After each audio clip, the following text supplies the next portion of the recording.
Pope Francis routinely specifies the fallen angel in broad daylight talks and on Twitter, with standard references to the villain, Satan, the accuser, the evil one, the father of lies, the ancient serpent, the tempter, the seducer, the great dragon, the enemy, devil, and army.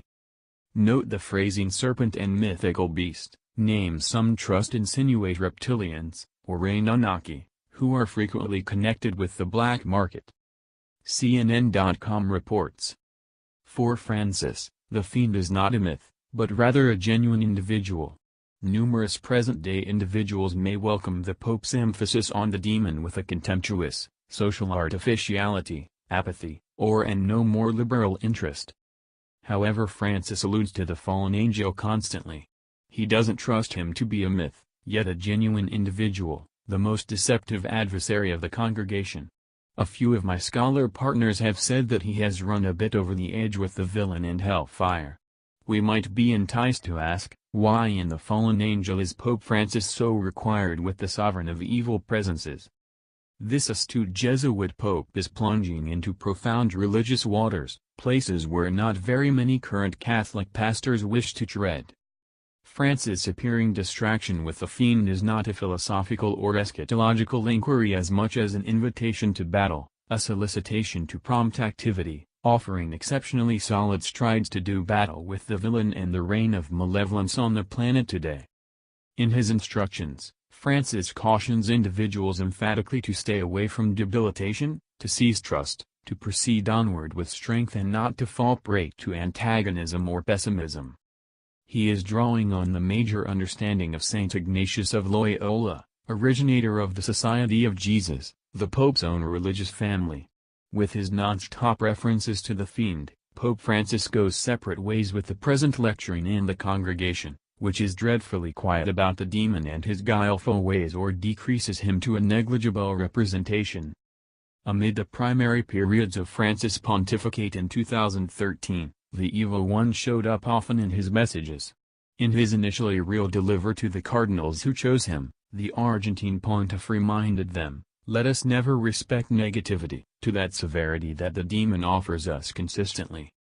In a few day-by-day instructions in the sanctuary of the Vatican Visitor House, the Pope imparted malevolent stories to the little assemblies riveted in consideration as he homilized on forbidden subjects. He has offered rules on the best way to defeat the evil spirit's methodology. First, it is Jesus who fights the fallen angel. The second is that we can't acquire the triumph of Jesus over underhandedness and the fallen angel by equal parts, for as Christ said in the Gospel of Matthew, "Who is not with me is against me, and he who does not assemble with me disperses." The Pope has focused on that we should not be credulous. The evil spirit is adroit, he is never thrown out everlastingly, this will just occur on the most recent day. Francis has additionally issued invitations to battle in his lessons. The villain likewise exists in the 21st century, and we have to gain from the gospel how to fight against him, the Pope cautioned, including that Christians ought not be credulous about the shrewd one's ways.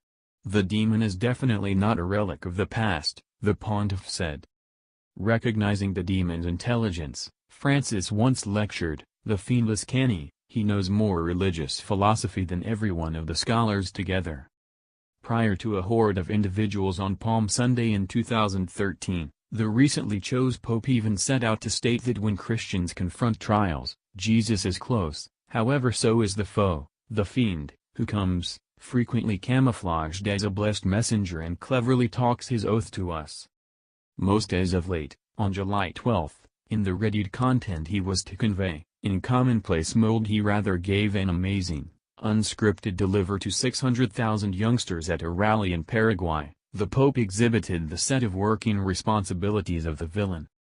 Companions, the fallen angel is a cheat. He makes guarantees after guarantee, yet he never conveys. He'll never truly do anything he says.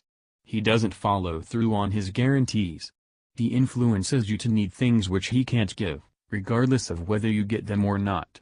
He influences you to put your expectations in things which will never make you glad. He is a swindler since he discloses to us that we need to forsake our companions, and never to remain by anybody. Everything depends on appearances.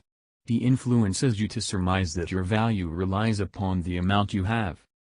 Since the start of his papacy, Francis has been cautioning that whoever needs to take after Jesus must know about the truth of the fallen angel. The life of each Christian is a steady fight against insidious, similarly as Jesus amid his life needed to battle against the fallen angel and his numerous enticements. For Francis, the soul of malice at last does not need our blessedness, he doesn't need our Christian witness, he doesn't need us to be followers of Christ. In these references to the demon and his many camouflages, Pope Francis wishes to get back to everybody to reality.